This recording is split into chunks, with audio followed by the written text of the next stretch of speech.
Hello, welcome back to the Fire and Water Cooking and Travel Podcast. My name is Darren. I am your host, of course. And today we have a really great guest, Mr. Lee Mason. He is one of the top cruise directors for Carnival Cruise Line. Carnival is well known for their cruise directors, their personalities, and all that. And Lee is their top one on their flagship ship, the Celebration. I'll be right back. We'll have a great conversation with Lee Mason of Carnival Cruise Line. Welcome to the Fire and Water Cooking and Travel Podcast, where we discuss all things food, cooking, and travel related.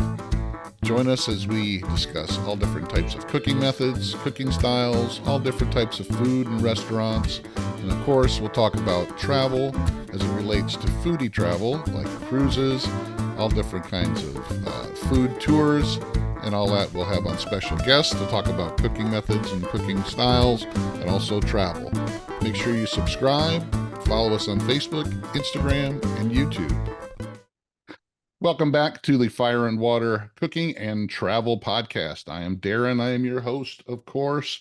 Today I've got a real special guest coming on, one of my favorite cruise directors, and I'm sure a lot of people out there, Mr. Lee Mason. He is from Carnival Cruise Line, currently stationed on the Carnival Celebration. Lee, go ahead and introduce yourself so we can have this great discussion. Thank you so much for having me on the podcast, first of all, and for all of your wonderful listeners. My name is Lee Mason, and as Darren said, I'm a cruise director for Carnival Cruise Line.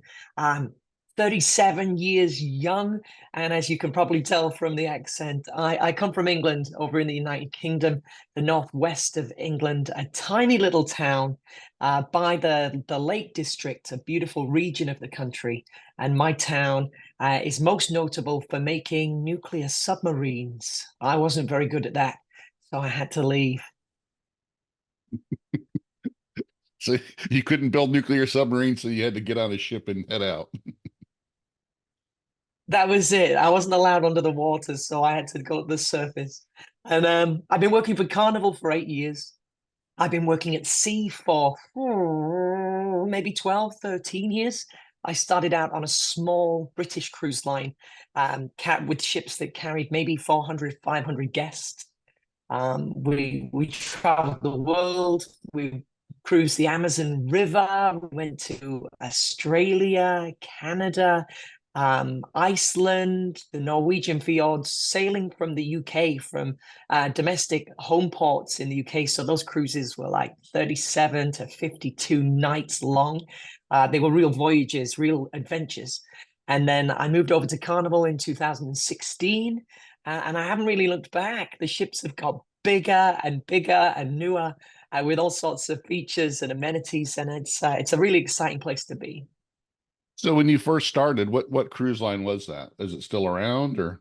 Unfortunately, it isn't. I worked for Cruise and Maritime Voyages, or CMV, as they were known to the guests that sailed with us, and they were an unfortunate victim of the COVID pandemic. With the pause in cruise and travel, the business unfortunately went under, should I say. A lot of the team from my days at CMV are now working with a fairly new cruise line called Ambassador out of the UK. I think they're kind of fulfilling a very similar market but with different vessels, of course, and a new look. But yeah, a lot of my cruise family from my early days are now with Ambassador. Well, before we get too deep into it, I want to apologize to the viewers and listeners if Lee breaks up some. He's been trying to get his hotel Wi-Fi to work, but he's had unable to do that, and he's on his phone on LTE service. Doesn't even have 5G, so that's why he might be breaking up a little bit. But I wanted to get him on here no matter how we could get him on, so I think it's going to be great. So when you first started with that small little cruise line, or did you start out as a cruise director, or how did you start? Oh, I wish I could have started as cruise director, but it's very rare. I don't actually know anyone that has joined a cruise company, a vessel, straight as cruise director. So I started out in the shows. I was singing and dancing to an average at best standard, somewhat terrible, most people would agree. But my background, I studied theatre. I went to the American Musical and Dramatic Academy in New York City, and I also studied at a university in England, acting, singing, and dancing. Before I worked on cruise ships, I did a lot of children's theatre, and live events and theatrical productions. Never anything to write home about, no Broadway or anything that you'd know me from. So when I applied to cruise ships, the jumping off point, the entry position for me with my training, my skill set was in the shows. So I started out as a cast member, but because it was a small cruise line, the cast also hosted trivias. We did Mhm. pop-up events and activities. The smaller cruise lines tend to be all hands on deck team because, of Right. course, the numbers are reduced. So I was exposed to being a karaoke host, a DJ. I was introducing the comedians, calling bingo, you name it. Um, along my career path, whilst being a performer, I'd also been like the company manager of tours. I was like a natural leader from a young age. I was a Boy Scout and made patrol leader. And I think leadership is an innate quality inside certain individuals. So I I quickly transitioned through that kind of performance host role into being an assistant cruise director, and then was eventually promoted to cruise director. So when you left there and came to Carnival, did you come to Carnival as a cruise director, or did you come in the Fun Squad, or? Oh, great question. I actually joined Carnival as a fully fledged cruise director, having already been promoted at Cruise and Maritime Voyages. It was a lateral move over um, in the same role. Yeah, Well, that's good because I do know a lot of people, a lot of the cruise directors had to start in the Fun Squad or um, even yeah, before that. I know I've talked to Kendall. I like Kendall Fire. She's got the same type of, yeah. Me too. high energy as you do. So she's very good. And I'm glad she got the Jubilee because I know she wanted that because that's her home port in Texas. But Yeah, I know she started out in the Fun Squad, but she said, as a little girl, she always wanted to be a cruise director. So she had her path that she had laid out and made it there. So what is the biggest personality trait that a Carnival cruise director has to have? Because like we were talking about earlier, I think Carnival really focuses on the personalities and having the cruise director be a very big part of the cruises and the ships. So, I mean, you're identified now, of course, with the celebration. Everybody goes, "Oh, I'm going on the celebration. I hope Lee's there," because that's your ship. I mean, they've done that for a while. They did it with Matt Mitchum, who is another real popular cruise director. Like Kendall, now she's on the Jubilee, and that's she's the yeah. main cruise director. So, what's the main personality trait that you guys have to have? I'd say the most common personality trait is an openness. Sometimes people refer to themselves as people, uh, being a people person. I think you have to be open to new connections. I think you have to have a genuine curiosity about people. Getting to just meet people on a surface level is one thing that you get that in a supermarket, you get that at a hotel and an airport. But I think when it comes to connection, you need that curiosity, that want to connect and to learn and to share stories. And I think patience as well, especially working in travel and tourism in 2024. As a cruise director, you have to be flexible, adaptable, and have a real rock solid sense of patience and understanding and empathy. Yeah. I understand that because, especially on the newer, bigger ships like you're on, you got 6,000 guests on there. And every time you walk by one of them, they Yeah. want to they want to talk to you. They want to say hello to Lee, and you're heading out to do, an announcement, or you're heading over to do the game show or do something. You're always heading out to go do something. whether it's Yeah, and they always want to stop you and talk to you, and you have to put on that smile and try to give them something without.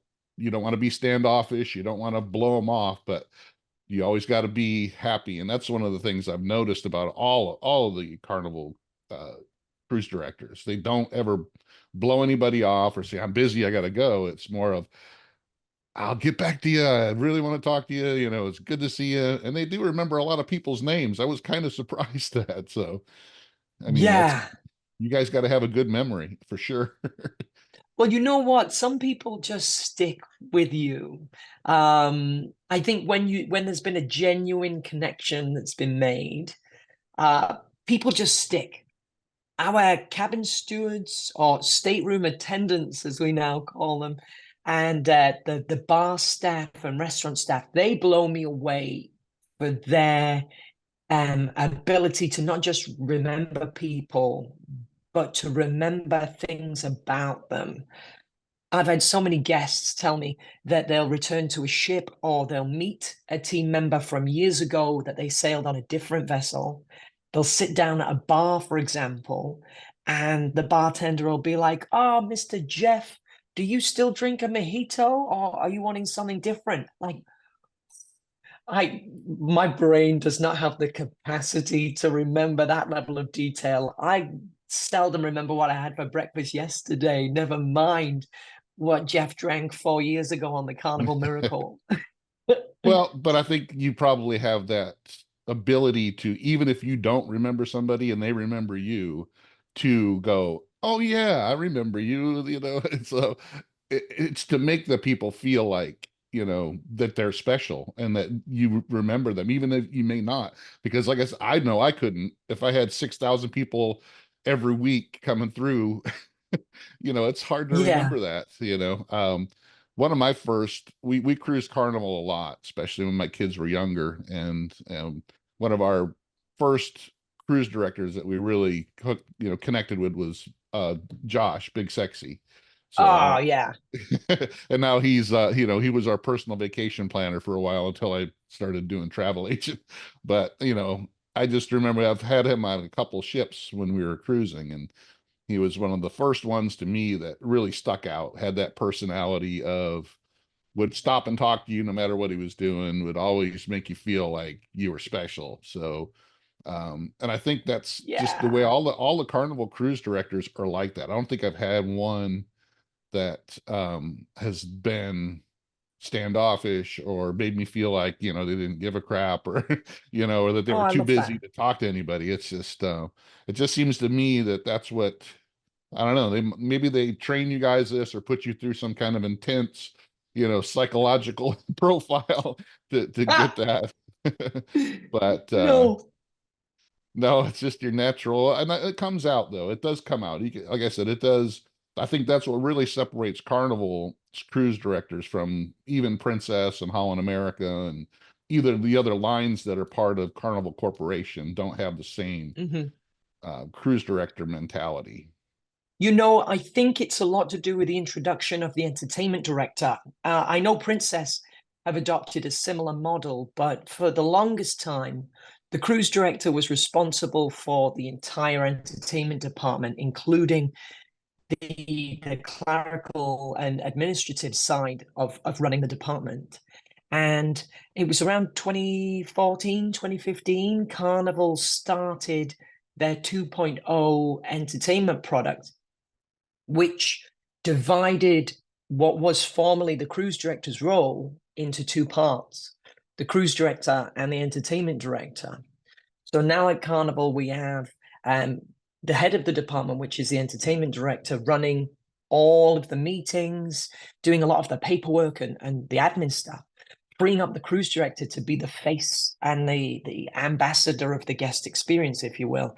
And I think that's the one secret ingredient to the mix that is a cruise experience with us at Carnival, that the cruise directors are kind of liberated from that exciting paperwork element, which does give us a little more free time and flexibility to spend that time with the guests and to connect. And lastly on that, respecting that each guest is the most important person in their own experience.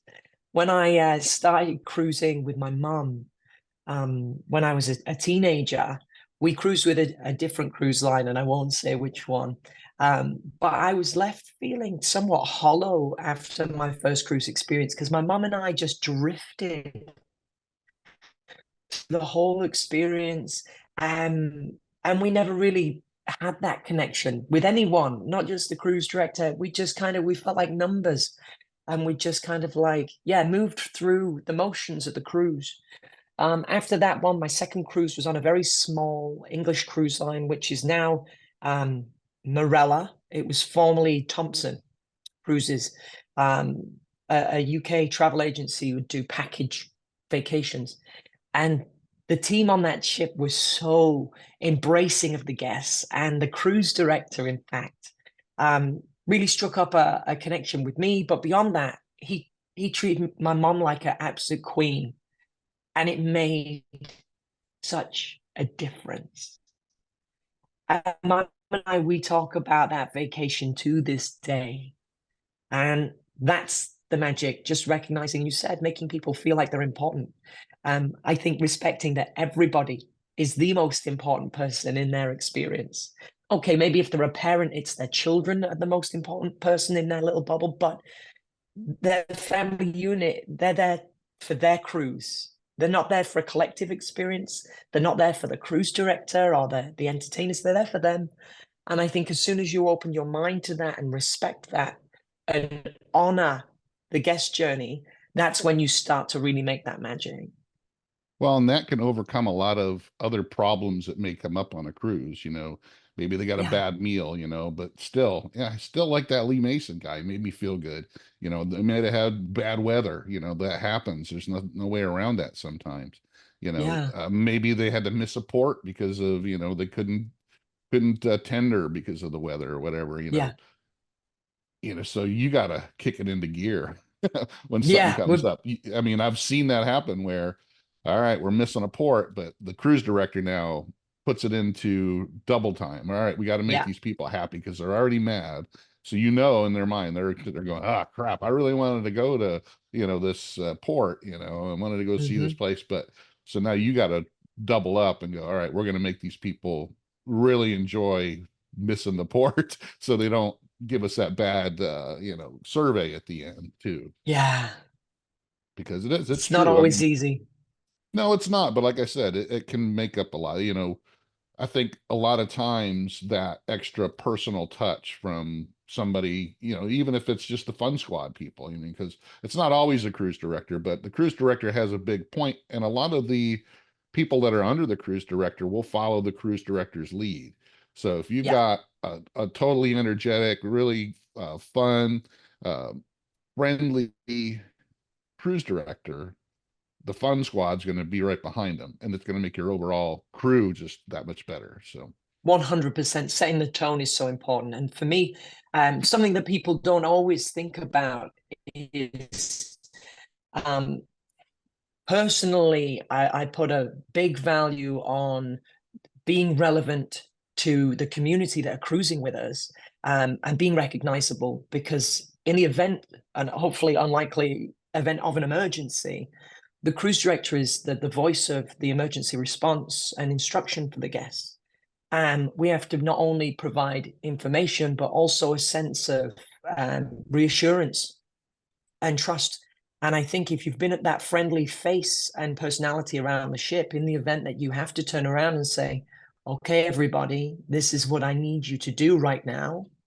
Um, it's so much easier for people to listen and they're like, oh, okay, you know, I'm glad he's there. I'm glad we have him or her or whoever it is that's in the role at the time. And that's kind of an unspoken element of the cruise director position. And I do read on Facebook and online forums of people debating the relevance of a cruise director in 2024. And people are like, bah, I don't need a cruise director. I can make my own fun. Or I don't want someone telling me to put my hands in the air and to clap and wave at a party. I want to do my own thing and I don't want to listen to you. And that's completely fine. But the true relevance of a cruise director on a cruise ship is being the face and voice of that collective experience, being able to tell the guests, hey, good morning, we're in port, or good morning, unfortunately, due to high winds, it's going to take us an extra 15 to 20 minutes to get tied up. Please don't come down to the gangway for your own safety. You may be, waiting in the stairwells, and we don't want that. So for your safety and comfort, go grab a coffee, sit, relax on the Lido deck. I'll tell you when we're good to go. I think that's really the valuable aspect of a cruise director that sometimes people overlook on this. Or go to your muster station and complete your muster. That's got to be the worst. That's the worst. I bet. That's a tough one, because that's always a challenge. Especially for us at Carnival, because we introduce so many people to cruising. And it's very easy to overlook that Carnival as a brand, we are quite an introductory cruise line based on not only the value price point that we hold in the market, for, what you get for what you pay for, but also Ted Harrison's mission when he started Carnival was to make cruising for everyone. Once upon a time, cruising had that like class structure. Right. You just got to watch the movie with Leonardo DiCaprio. We won't talk about it on a cruising podcast because it doesn't have the best ending. But that class system where the well-to-do, wealthy, posh people had all the comfort and luxury, and then there were the group of people downstairs maybe having a better time down in steerage. Yeah. But Ted looked at cruising and was like, hey, I want to make this experience available for everyone. And that's why Carnival typically started with older ships. We weren't building brand new purpose-built ships at the time, because if you take down the price point of the business, you can make, reduce the overhead to make it affordable. And then doing those shorter cruises as well. The average American gets 2 weeks vacation a year. So at Carnival, we worked out doing 3 or 4 day cruises. Let someone take maybe the Friday off work, and they could squeeze in that long weekend, or maybe the Friday and the Monday, and they're not burning through what is an incredibly precious allowance of vacation time, free time. And with that comes a lot of first-time cruisers and that introductory element. So when you've got first-time cruisers joining the ship, they don't even know what a muster station is. I have so many people asking me, what's the mustard station, and why do I keep talking about condiments? So it's not easy, but like I said, having that sense of patience and being able just to take it in your stride and be like, hey everyone, we're still waiting for you, it's time to go. Yeah. This podcast is sponsored by Fire and Water Travel Services. Let us help plan the foodie vacation of a lifetime for you. Whether it's an ocean or river cruise, tours of Europe, all-inclusive resorts in the Caribbean, anything you need, we can help plan it and customize it for you. Follow us on Facebook, Instagram, check out fireandwatertravel.com, and also check out our YouTube channel for videos on travel. Yeah. That's true. Yeah. I mean, and I really appreciate the new muster drills now compared to what they used to be, because, we cruised back then, and, especially when you had to bring your life jacket and put it on and stand on the deck in the heat, and everybody had to show up. If you were on the sunny side, leave. Right. So we've gone through those, and we're so glad of the new muster process that most cruise lines have gone to. It's really night and day. And if people understood that, like you said, the new people that had never went through the old one, they would go do it as soon as they got on the ship, just so they don't have to go back through the old way. So you had kind of hit on this a little bit when you said they separated the jobs, where there's an entertainment director now, and then the cruise director has his own, but you still have a lot that you have to do. So walk us through an average day of, and it can be embarkation day, it can be debarkation day, it could be in the middle of the cruise. Which is your worst? And just walk us through. Worst as far as the busiest for you. What's the one that always gets you running? It's probably embarkation day, correct? That embarkation morning is typically like a 5:30 a.m. start, and I am not a morning person. So yeah, that's the toughest. That's the toughest day. I mean, I'm always grateful to hold, you know, what I mean, my position, and even the hardest days working on a cruise ship are a absolute blessing because we sail off into paradise every single week. But when it comes to a testing work day, I'll talk you through the debarkation morning. So for celebration, it's a 5:30 a.m. start to meet with the fun squad on the floor at 5:45 because the fun squad are not just the face of fun. They're also there for, you know, crowd control and making sure that everyone is heading in the right direction. There's no easy way to wrangle over 6,000 people out of just two doors. And the best laid plans, if people aren't listening, aren't familiar, or they're trying to take, you know, matters into their own hands and sneak out ahead of their time slot, it can sometimes get, you know, a little testing. But we've got to work together. At the end of the day, everyone needs to get off the ship. Most of them don't want to go. But we've got to get you all out because at 11 a.m. we've got a new group of 6,000 plus people joining the ship. So that turnaround day it's an early start. It's a lot of people. It's quite intense, physically and emotionally. The mental capacity of you know, keeping that smile and wave going. While maybe people are stressed, travel days are stressful, and I respect that journey. So once we say goodbye to everyone, um, we can potentially have new crew members joining the ship. So the rotation of the fun squad, it's not a team. Sometimes people think, they ask me about my team. I wish I could collect a, you know, like a crack team of entertainment specialists to take with me. But the reality is that the fun squad are on their own, like 6 month typically rotation. And we rotate them out at different times so that the ship never hits that lull of a learning curve. So on that day, new team members could be joining the ship. We have to meet them and onboard them. Some of them could be very experienced Fun Squad hosts that have worked with the company before, but it's their first time on that specific class of ship, or they could be brand new entertainment hosts that we're not only just welcoming to the vessel, but also to ship life, to the company, to the role. There's some regulatory trainings that we have to go through before the ship sails, environmental compliance, and you know, on the job health and safety. Like with any job, you've got to go through health and safety procedures and make sure that all of the boxes have been checked and everyone is fully aware and takes ownership of their own obligation when it comes to health and safety. Then it's, you know, getting them to their cabins and making sure they've got the schedule for the day. Once that's taken care of, lunch or breakfast is important. Typically, I'll be really honest, I know it's not the most healthy lifestyle, but if I've got to wake up for a 5:30, 5:45 start, I'm not having breakfast. And come through, so lunch is lunch and breakfast. And then I'll try and sneak in a nap because rest is so important. If you aren't rested, you aren't patient, you aren't tolerant, and you are definitely on the verge of not being fun.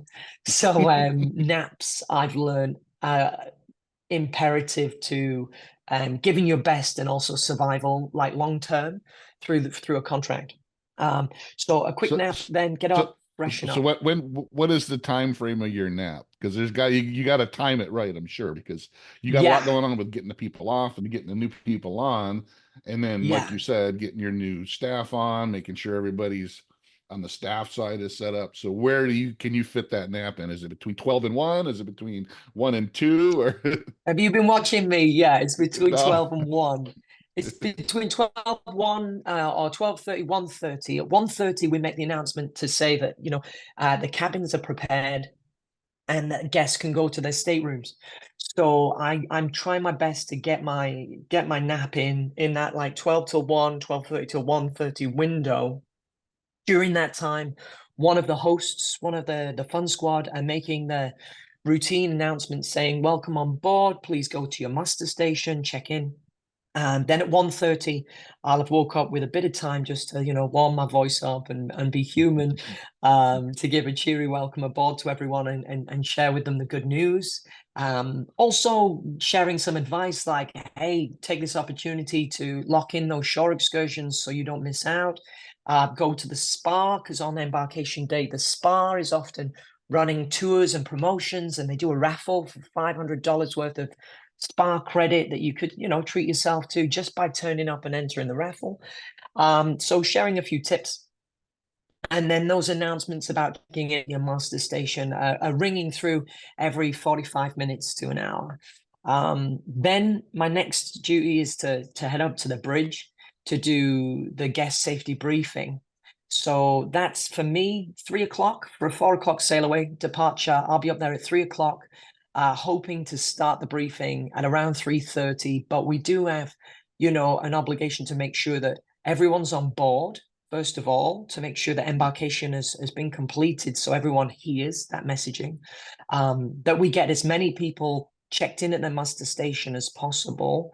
So, a last big push to get everyone there. For those guests that don't make it there, some people think, oh, they'll never know. It's just me. The safety officer knows. We have an electronic system and they know that you weren't there.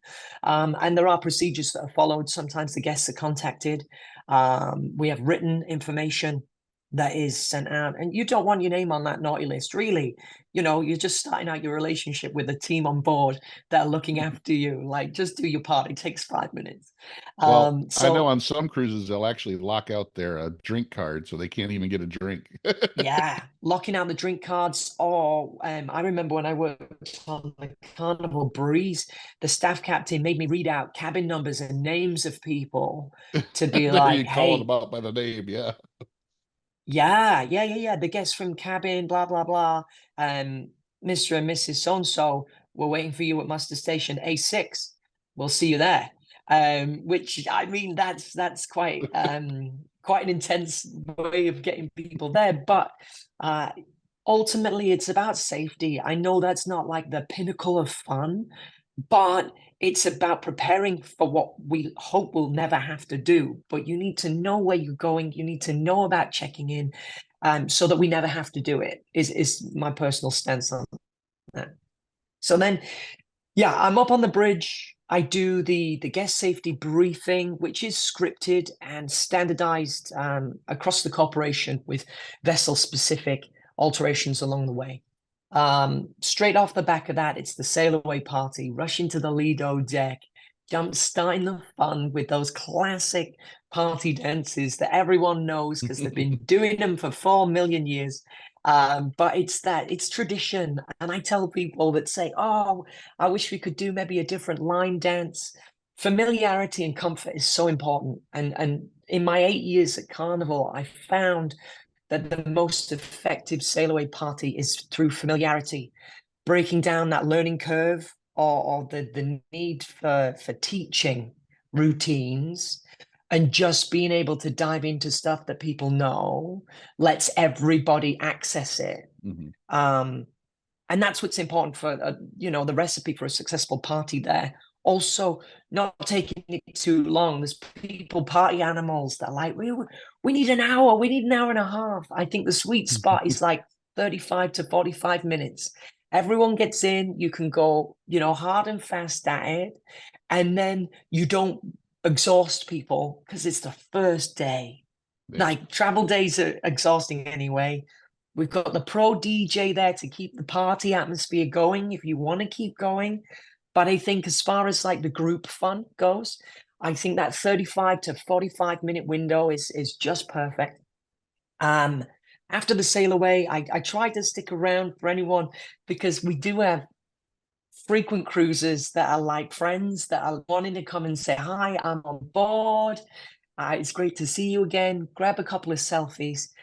I am a hideous sweater, and they are the most selfless moments I can share with someone with a camera after a sail away party, because I look like I've just come in from the rain, despite it being gorgeous sunshine 90% of the time. But I'll pop a few selfies up there, say hi, give a few hugs to anyone who's brave enough to come close, and then I'll run down to my cabin, have a quick freshen up and a shower, and then we typically have a managers meeting where the entertainment director calls the cruise director, music manager, youth director, the technical manager, the sports manager, and the cast manager, and the content manager in together to discuss the cruise that we've just had, the cruise in hand, and any important company business that's coming through. If there's anybody signing on, signing off, if we're expecting adverse weather, if there's any large groups or functions that are on board, we'll discuss any challenges there. And for me personally, I've found in recent years that community of leaders and managers on board, if you're having like a tough time, it's a great time to just put your cards on the table with the other leaders and turn around and say, I'm a little worn thin this week, or my team are struggling with morale because it's been the last cruise was hard and they're tired. So if you see the team around, if you can give them a little pep up and, give them a shout, I'm sure they'd appreciate it. And we pull together as a family, as a unit, and that support network in those moments is next level. And knowing that you're not alone and you're not just that one island of a manager is so important there. So then after that meeting, it's a chance to connect with any team members that I need to touch base with for their personal training and development, and make a plan for the week, to get some dinner, to get dressed for the evening. I make an evening rundown announcement of saying, friends, you'll be pleased to know this is my last announcement of the day after the 4,000 embarkation day announcements that everyone's heard. Let me tell you what's happening around the ship tonight. Let me invite you to the show. Enjoy your dinner, whatever you do. Have a great time. Then we've got the Welcome Aboard show, which on the XL class ships is called Activate the Fun, which is a huge music concert in center stage. On the other vessels around the fleet, it's that traditional Welcome Aboard show that has a feature from the playlist performers singing and dancing. There's a chance to meet the cruise director, to kind of feel their kind of vibe, if you will. There's prizes that are given out. There's an opportunity to just, get together with your fellow cruisers and to choose fun. As cheesy as it sounds, it's the company's tagline, but to kind of have that moment to sit there and be like, okay, let's do it. Let's dive in. We're all in on this experience because we're going to make the most of it. If there's any seasonal events, like I know coming up in September, we've got Grandparents' Day, we've got National Teddy Bear Day, Patriot Day. What else is out there? We've got Hispanic Heritage Month that runs September through to October. So we sometimes have seasonal events that are special just for your cruise. And then looking ahead to October, we've got our Frightfully Fun, Thanksgiving. This period that we're about to go into is such an exciting time for celebrations. So I'd say get to your Welcome Aboard show or that experience, because the cruise director might just let you know that there's something happening on board that you hadn't anticipated or didn't know about. I'll be honest, National Teddy Bear Day wasn't a huge feature of my calendar until I was a cruise director. But it's cute. And then so we do the Welcome Aboard show. I take some time to kind of walk the floor and just, do that almost politician level smile and wave PR campaign, if you will, get out there and connect with the public. And then if I'm honest with you, after a 5:30 start, I'm trying to get to bed by like 11:30. Right. And I know the nightclub's open. I know we've got late night comedy, but a big lesson I learned is that you can't be everywhere. You can't be everything to everyone. And as a cruise director, that's why you've got a team. That's why you've got the comedy club host. That's why you've got the pro DJ. They are experts in their own field. And as soon as you empower those team members to hold their own stage, that's when you really that's when you step into your own power as a leader, as a cruise director, being able to manage your personal resource and also to let other people shine, not feeling like you have to be everywhere is vital. So bedtime for me on that day, yeah, 11:30. Of course, every day ends with a check of the email, a little bit of admin to make sure that tomorrow is set up for success. And then it's bedtime. Yeah. Yeah, it sounds like I said, you don't want to burn yourself out. So I can understand you. You don't want to be up till 2 o'clock in the morning after being up at 5 in the morning and all the running around and Not at all. your brain's moving a mile a minute. But you kind of want to go back to where you started on the welcome aboard show and stuff. I think that and the sail away party to my family was always, all right, we're on vacation. And that's what Carnival's always presented it. You're on vacation now. As of right now, we're waving goodbye Yeah. to your job, all your troubles that you had on land. And really, I think that's one of the things Carnival's always had right. It's that people get excited, even if it's only 30 minutes. Those few little dances that we do every single time, you know, it's known. It's like, it's like I guess that, when you have the Christmas carols, you hear Christmas carols, Christmas is coming, right? So it's those Absolutely. you start doing those funky little dances on the Lido deck, the rest of the week you're having fun. So Yeah. it definitely sounds like, debarkation, embarkation day is the worst. And I kind of look at it, I don't know if you tell me how many of the shorter cruises have you done, the 3 or 4 day cruises, because that turnaround is a lot faster. And I'm sure A lot it's, faster. yeah, and it's, you don't have, I know you get a lot more partiers on those shorter cruises. A lot more people that are maxing out the drink package, and that's what they're doing because, like you said, I only got 3 or 4 days. I want to make sure I get my money's worth. I'm going to have as much fun as I can. I'm going to, those 15 drinks a day that they're going to give me, I'm going to max them out, and so it's got to be even more stressful for you guys and the shorter turnaround time. How many of those have you done? And Yeah. do you prefer doing the longer cruises because of that, or? I'll be honest with you. Yeah, I think my skill set lends itself more to the longer cruises just because of the way I started. Like I said, my initial cruise line, I was doing 32, 57 like night voyages. So it's definitely like a long game for me. I started out with Carnival doing the 4 5 day split. I've never actually done the 3 4. But a lot of my friends, I mean, the network of cruise directors at Carnival, we support each other. We are like a family. And what I've found over the years is that those those shorter cruises, should I say, the team tried to pack in as much of the 7 day program as they can into 3 days or 4 days. So it is that's a real sort of Energizer Bunny program that the team run through. And whereas on a 7 day program, I'll do one welcome aboard show, I'll do, the one love and marriage night, the one family feud night, if you will. The team that are doing the 3 day, 4 day itineraries are doing two welcome aboard shows in a 7 day period, two sail Right. away parties in a 7 day period, and two embarkation debarkations in that 7 day period.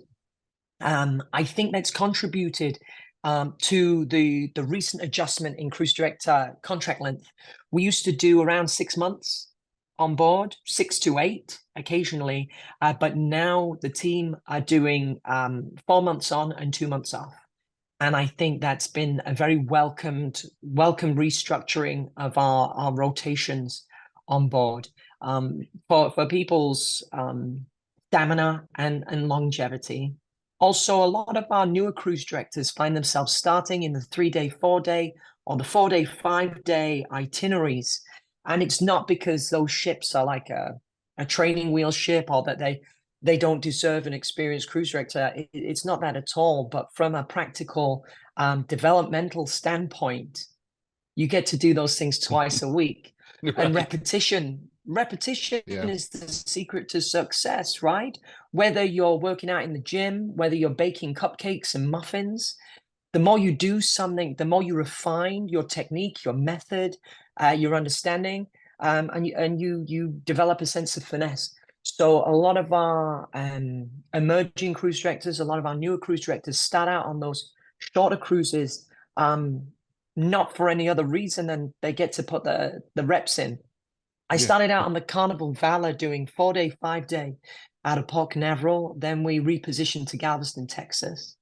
And then after 3 months, I was sent off to Australia, banished. No, it's a treat. It's an honor to be able to be sent out to the Australian market or to go up to Alaska. And I was in Australia. And the beautiful thing about the Australian market is they do short cruises and long cruises. You could do a 4-day cruise into an 11-day cruise, into a 7-day cruise, into a 6-day. And that variation, that was almost a trial by fire, if you will, because it really stretches you and forces a sense of versatility. If you only have guests for 3 or 4 days, you have to make an impression. You have to be there. Whereas if you've got 7 days, that intensity, you've got to dial it back because you can oversaturate. You can be over present and borderline annoying. So it's tailoring your presence and your approach to the cruise length. Some of our cruise directors love the buzz of the shorter cruises. They love the atmosphere. They love that energy. And they love the kind of rinse and repeat, just boom, boom, boom, boom, boom, knock it out. Personally, for me, I love the longer itineraries. I love a 7-day through to a Journeys cruise or an Atlantic or a Pacific crossing, because I say to the guests, I say, you're here for more than 7 days, so you're not guests anymore, you're residents, you've moved in.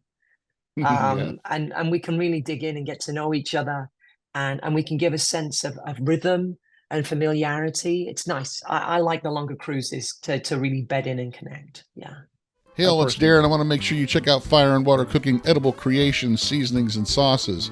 The black garlic we use is the highest quality domestic black garlic you can find, from the black garlic and herb compound butter to the blueberry and black garlic to our all-purpose black garlic and our black garlic and coffee seasoning. All are amazing, made with the highest quality ingredients. You can find them on Amazon, Walmart.com, and on fireandwatercooking.com. Check them out, guys.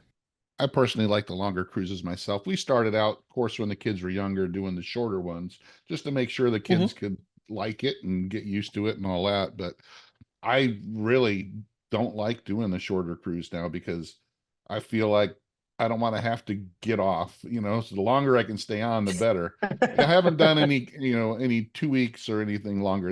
I think the longest I've done was a 10-day on a Princess, but I've done the 8-day. We did the 8-day on the Celebration to the ABCs, which you were our cruise director for that one. ABCs, I love the ABCs. my So, favorite. Me but too. yeah, but I am, I'll go back to doing a couple of the shorter ones just to experience different ships now myself, so I can blog about them and do some videos. But I really don't like doing a shorter cruise because you get on, you're getting ready to go, and then 2 or 3 days later you're just getting the lay of the ship and getting used to everything, and then you got to get off. So I really Yeah. prefer the longer ones myself as a cruiser. So what advice would you give to people looking to be a cruise director? What's your top, Uh, let's just say top 4 things that they need to look at to be a cruise director? definitely getting as much experience as you can, leading groups, coordinating groups, whether it's a community event, whether it's a church group, or some sort of educational after hours club or society. Being able to coordinate a group of people, to address a group of people, I think is vital. If you wanted to be a cruise director for Carnival, I would most definitely say a dance class. having some sort of sense of rhythm or being able to, put one foot in front of the other is really important. Coming from a theatrical background, I'd say improv classes or some sort of theater experience, whilst isn't vital. You're not playing a character, but the skills that I learned from improv class for active listening and sharpening that cognitive function, if you will. I get a lot of comments from guests complimenting me on my sense of wit or how sharp I am when it comes to like situational or observational comedy or quips and remarks like the Love and Marriage show. And I credit my background in theater and improv specifically for that. So leading groups, a dance class, an acting class, some sort of improv is great. And that patience, I promise you, that sense of patience, being able to, and people develop it in different ways. Some people will meditate and do some sort of breath work or box breathing, and being able to decompress, being able to separate yourself from a task, a moment of frustration, a challenge, is so vital, not just for your own survival and your peace of mind, but for your ability to be objective. If you can step out and put it down and look at something from the outside, it's really going to help you. It's really going to help you rise to the top. And Carnival specific, you've got to put the guests at the forefront, and you've got to be fun. I know I Yeah, stole because two extra. I'm sorry. that's okay. It's and I know because you'll get the people that want to come up and meet you and that are happy, but I'm sure you get a lot of people that are unhappy and have complaints and want to yell at you too. So, I'm sure that happens. Yeah, Just it's amazing. It's amazing what the cruise director can be held responsible for, despite them exactly. having no hand in it. One of my favorites was getting shouted at for the lack of teaspoons on the Lido deck, because of course that they fall under me. Right. But as an ambassador of the brand, as as the I suppose the friendly, smiling concierge of the guest experience, I do know the person who is responsible for the teaspoons. So when I first started out as a young cruise director, I'd get frustrated. I'd be like, "Why is this person shouting at me? I've got nothing to do with the spoons." But when I was able to turn that mental corner of saying, "Oh no, hang on, they're reaching out to me as a point of contact because they trust me and they believe that I can deliver," and then being able to detach their sense of frustration, and that's actually what's causing the tone. They don't hate me because there's no spoons. They just really want a spoon. As soon as I managed to like reshuffle the pieces of that puzzle to be like, actually, it's a great compliment to be shouted at by you for these spoons. Let me Well, let me sort it out, or let me let the team know. Yeah, Well, it's because you are the manager. If they could yell at the captain, if the captain was walking by and all the time giving all the instructions and they're the face, they'd be yeah, yelling at the captain. But the captain on most cruise ships now is you barely see him. You go to the captain's cocktail party if they still have them, but that's about the only time you'll see a yeah. captain. If you're doing a behind the scenes tour, I think that's we did one Mhm. on the on I think it was it on the celebration? I think we did it. And that's the only time we saw the captain. So it was a behind the scenes tour. Ah, So you might see him walking around yeah, every once in a while, but the cruise director you're always going to see walking around, and you're one easy one to grab. Well, this is one of the guys that can get something done for me, like you said. But you're going to hear it. My room steward yeah, didn't flush my toilet or whatever. It's just yeah, I'm yeah, sure you hear a yeah, lot of that stuff. So let's talk about I know you've been doing this a while, so even in your old company, do you have any really favorite memories that come to the top, and then worst memories? Like, what's the worst memory you have of something that happened that was really yeah. bad? Let's start out with the good, and we'll finish with the bad. I'll do the good because I don't really have any horror stories, and that's not me being evasive. But I'm quite fortunate at the minute. My favorite story, and I know it's going to sound a little soppy, and I'll share it shamelessly. was when my mum came to cruise with me for the very first time and saw me as cruise director. And I finished that welcome aboard show. She was in the third row, right down on the stage level. It was the Carnival Spirit out in Australia. And I finished the show and ran off the stage on her side and ran down the aisle. And she just grabbed me by the arm and looked at me with like proud little glazed eyes. And she said, "You found your calling." And for me, that I'm never going to forget that moment, because I was quite I was quite nervous. My mum spent a lot of money to put me through my theatrical training. And I think anybody that goes through a program that I did, the expectation would be that maybe this person is going to end up on Broadway or TV or in movies doing something really high profile. And when my career path led me to being a cruise director, I was a little nervous that my mum just might feel um, a little let down, that all of that investment, because it's not cheap, had been somewhat wasted. But she was so proud, so proud, and that really, that's a forever memory, a core memory of being on ships. Others, more recently, Christine Duffy commented on my Facebook page, and I all but did a backflip, because that's the first time that's happened, and that got screenshot. I'm keeping that forever. My recent honors and awards, receiving the news that I was going to be the inaugural flagship cruise director of the Carnival celebration, and sailing that ship out of Southampton, the first sailing with guests. I walked out on the stage. I know a lot of our conversation seems to have been stuck on the welcome aboard show, this chat, but genuinely, I walked out on the stage for the very first time to welcome our first handful of guests on that ship. And I looked out at the crowd with my heart absolutely racing. And I just said, "Tonight, you're seeing dreams come true." I have dreamt of the day that I got to be the very first cruise director of a brand new ship. And tonight I get to do it. And more so, you are the first guests that get to sail on this ship. You're the first people to sleep in your beds and flush your toilets. And we share this. And that magic, no one can take that away from you, that you share in that moment. So that was super special. There's countless guest interactions that I could recount.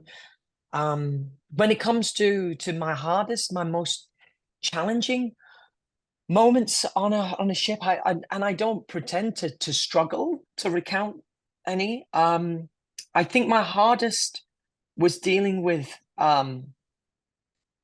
one of our crew, unfortunately, experienced a devastating heart attack, and we're a tight community of crew members on board. But yeah, I was on the Legend. We were sailing out of Alaska, and I got a call.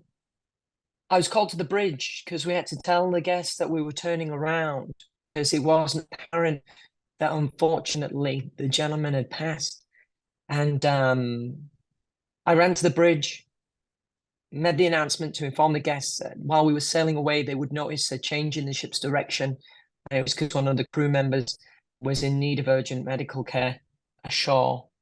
And shortly after I took my finger off the button of the PA system, the message came through from the medical team that unfortunately he'd passed. And the need for that medical care ashore wasn't as urgent anymore. So the captain then, and to make these decisions, to be that person that's ultimately got to make these calls, he turned around and said, "Well, in that case, then we turn the ship. When we continue on our course, we're going to keep going." And I was still relatively new to Carnival at that time. It was my second contract.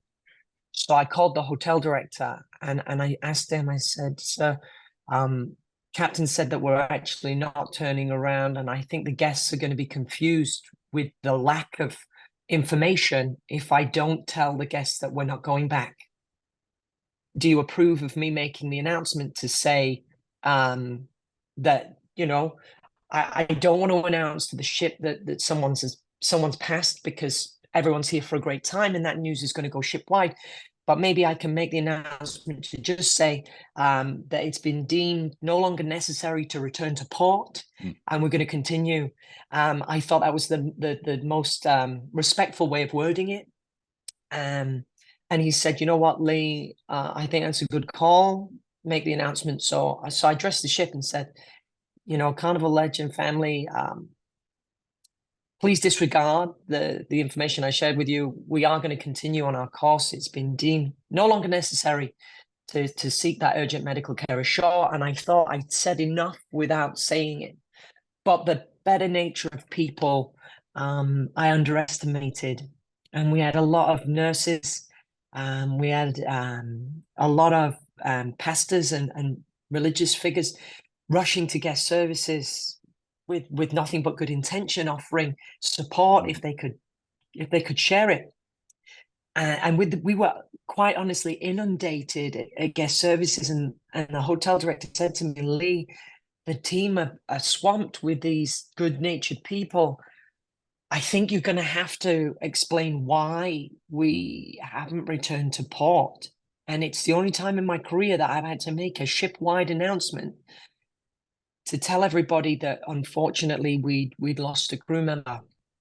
And the sense of compassion from the guests and the community on board was incredible, because then the guests, rather than offering assistance, came forward and they were like, we want to do a fundraiser for the crew member's family.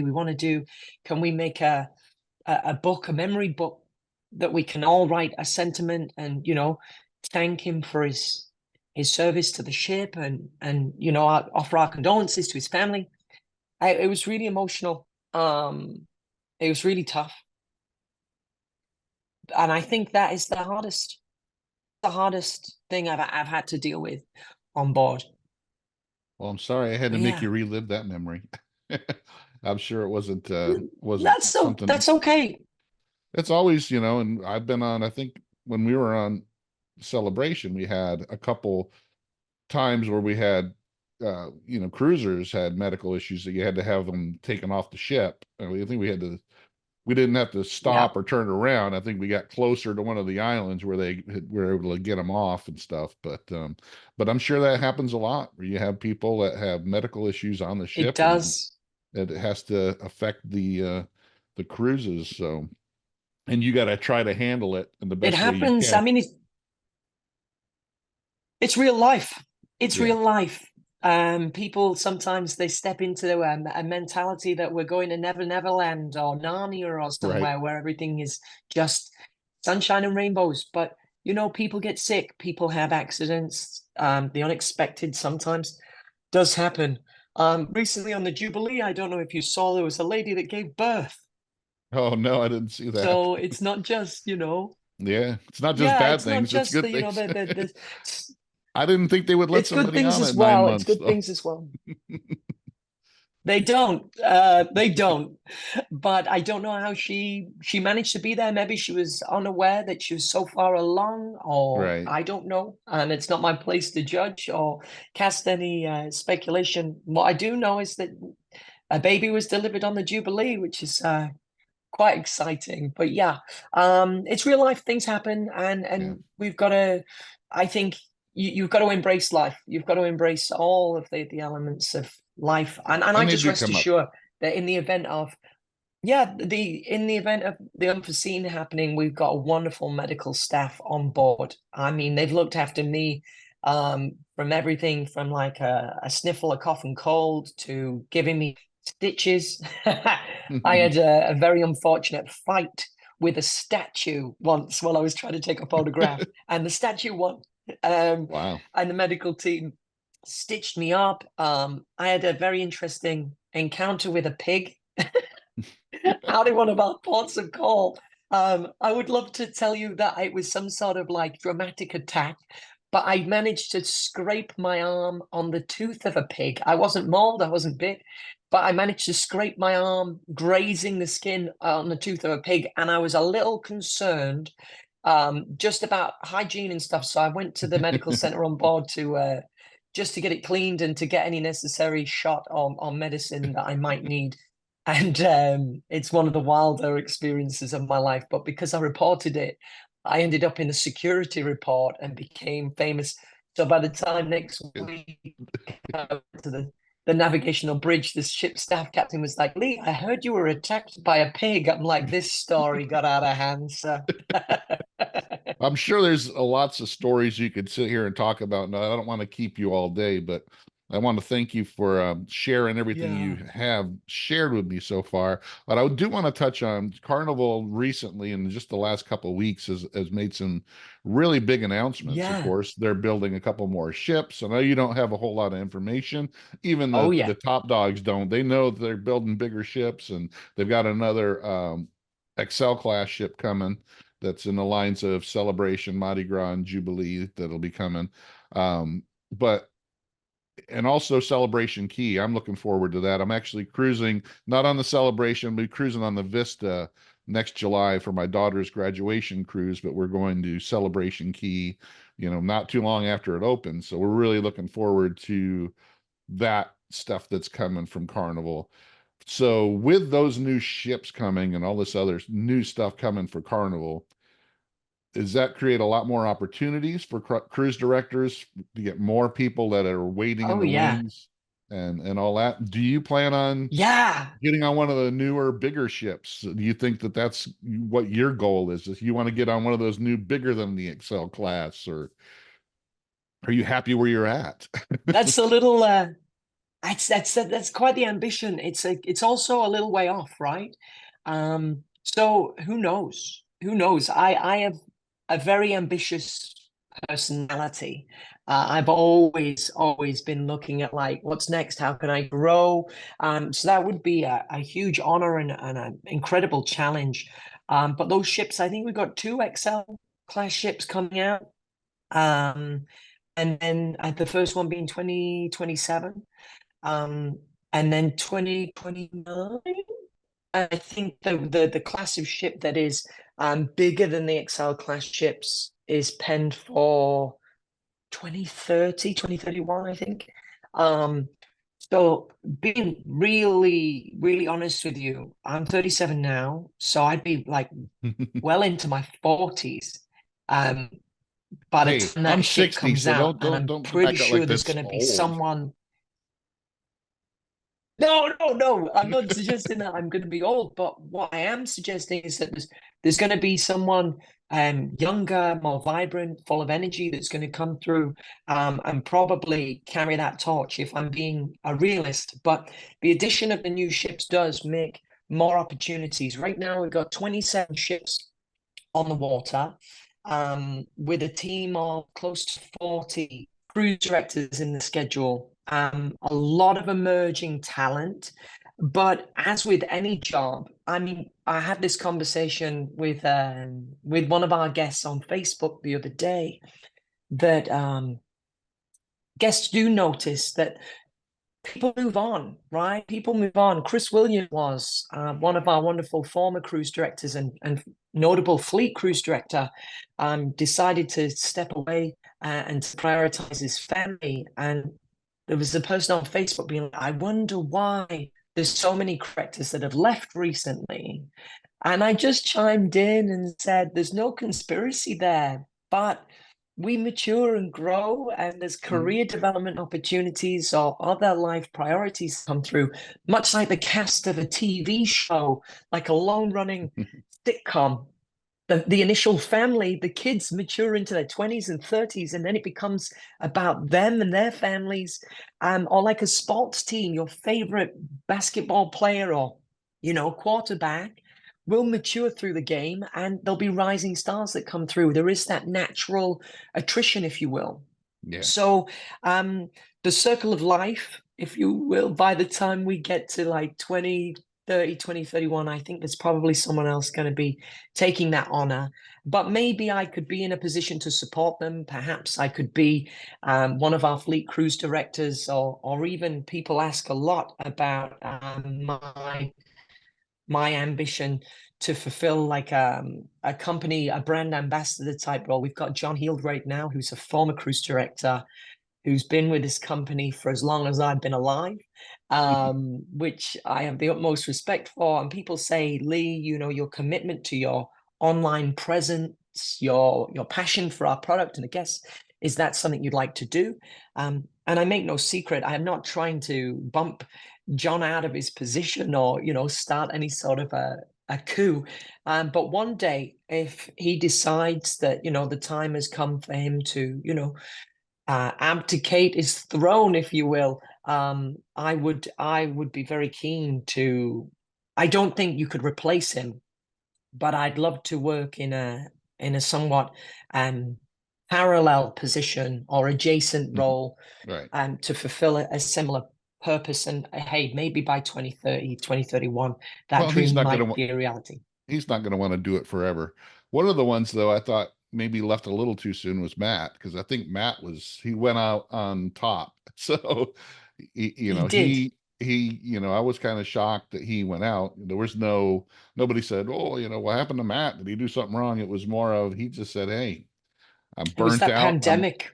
I'm ready to go, you know." Yeah, he didn't, you know, when the pandemic hit, I guess he realized that there's more to life, and he Yeah. decided to chase it on his own. So I still Yeah. kind of follow him because he was a cruise director on, I think when the Vista came out, we were on there with Yes, him. he was. And Yes, so he you know, was. we really liked him as well. That's why I said all these cruise directors on Carnival ships are really top-notch people, and they have the personality you really want to follow them. So, and you're one of them, and I hope you stay on for as long as you want to, and as long as it's great for you. But Thank definitely you, Darren. understand. I've you know, I've had a long career myself doing other things, and sometimes you do got to move on if it's best for you. And your Yeah. job, totally respect what you have to go through. You know, you're on the ship, you know, for, like you said, 4 months in a row, and you're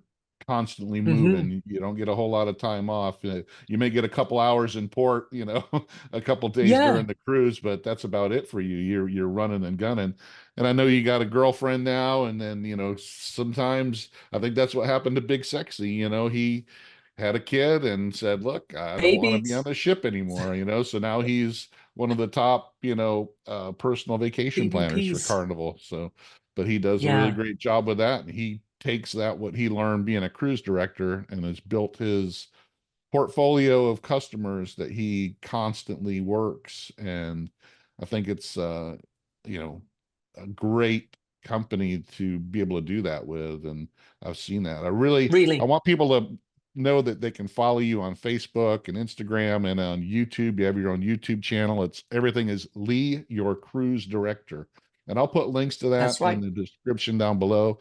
But you can follow along with you and see what you do, not just on Carnival on the ship, you know, when you get your time off of what you're doing, people can follow you. You got a great personality, and I think that you're gonna go as far as you want to with Carnival, is for sure. Because, uh, like I said, we really enjoyed you when we had you on the celebration, and my daughter-in-law is very jealous that I'm doing this interview because her and my son, you know, actually met you and talked to you a few times when we were on the celebration, so they really enjoyed you. So, but Oh, I well, tell really, her I send my love.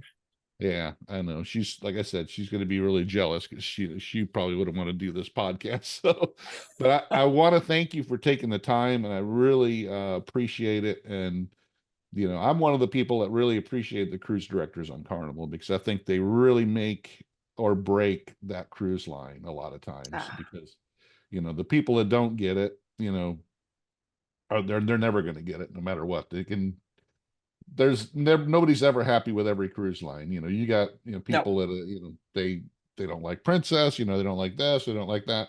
But I think, you know, Carnival for me, it's more about the personalities of the people that are running the ship. So, like I said Yeah, it's before, shared. It's a yeah, shared, it's a collaborative thing, but we set the tone, and then right, you choose if you're gonna come with us, if you're gonna surf that kind of wave of right, energy and fun. And when you get the right people, I think you make a completely unforgettable. experience, but it's a partnership. It's shared. Yeah. I stand by that. Well, I really appreciate you coming by and talking to us, and really enjoyed it. And I hope to see you soon on a Carnival ship. Yes, please, Darren. Thank you for having me on the podcast, and thank you to everyone for listening. And if this is your first episode, make sure you subscribe to the podcast, and because that's the way you stay up to date with future episodes.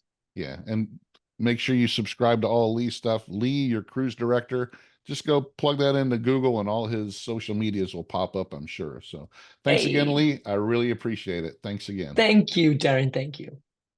Thanks again for joining us on the Fire and Water Cooking and Travel podcast. Make sure you like, subscribe, and share. Follow us on our Facebook. Follow us on Instagram. Check out our fireandwatertravel.com website. Contact us for all your travel needs. Make sure you follow Lee Mason, Lee, your cruise director, and all his social medias. And I'll see you guys on the next Fire and Water Cooking and Travel podcast.